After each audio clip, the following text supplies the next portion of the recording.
কুইনের বাড়িতে আজ সাজ সাজ রব। উজানের বাড়ি থেকে তত্ত্ব এসছে, সেই খুশিতে বাড়ি গমগম করছে। কুইনের বাবা উজানের বোন আমন আর শতরূপার সাথে গল্পে মেকেছেন।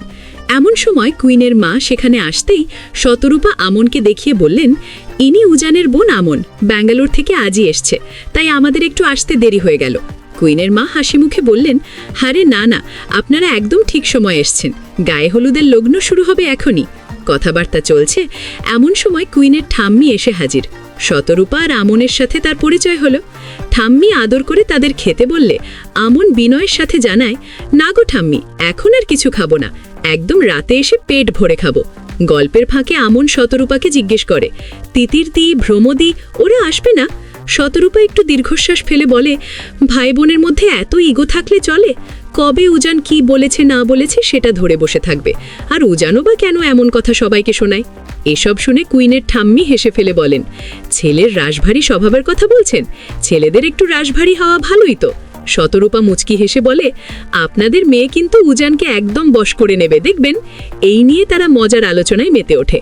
এমন সময় কুইন সেখানে এলে আমন মুগ্ধ চোখে তাকিয়ে বলে, আমাদের বউ কিন্তু দেখতে খুব ভালো হয়েছে। আর কুইনকে উদ্দেশ্য করে বলে, তুমি নাচতে জানো? মানে তুমি যদি একটু নাচ করো আমিও সাহস পাই, তখন দেখব তোমার বর কি করে অশ্লীল নৃত্য বলে। কুইন একটু লজ্জা পেয়ে বলে, শাড়ি পরে আছে একটু অসুবিধা হবে। কুইনের মা পরিস্থিতি সামলে নিয়ে বলেন, এখন তো এখানে সবাই আছে, কে কিভাবে নেবে? বাড়ির বউ হয়ে গেলে আপনারা যা খুশি করুন। এরপর শুরু হলো কুইনের গায়ে হলুদ। আমন দুষ্টুমি করে কুইনকে জিজ্ঞেস করে, তোমার গায়ে কাঁটা দিচ্ছে? কুইন অবাক হয়ে বলে, না তো, আমার তো জ্বরও আসেনি। আমন তখন বলে, চোখ মুখও ছলছল করল না, তুমি বড্ড রসকসহীন। কুইন হেসে ফেলে বলে, কি যে বলো না।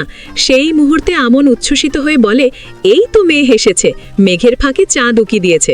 দেখলেন তো কিভাবে একটু হাসি ঠাট্টা আর ভালোবাসার মধ্য দিয়ে সব ভুল বোঝাবুঝি দূর হয়ে যায়।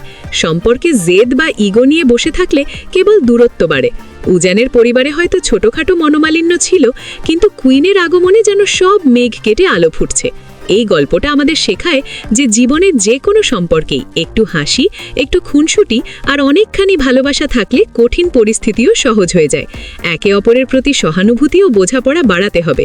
পরিবার মানেই শুধু রক্ত সম্পর্ক নয়, এর মাঝে থাকে গভীর এক আত্মিক বন্ধন, যা সমস্ত বাধা ডিঙিয়ে যেতে পারে। যদি গল্পটা আপনার ভালো লেগে থাকে তাহলে লাইক করতে ভুলবেন না। আর এমন আরও সুন্দর পারিবারিক গল্প বা মোটিভেশনাল পোস্ট পেতে আমাদের চ্যানেলটি সাবস্ক্রাইব করে রাখুন। আপনার সমর্থন আমাদের জন্য অনেক মূল্যবান।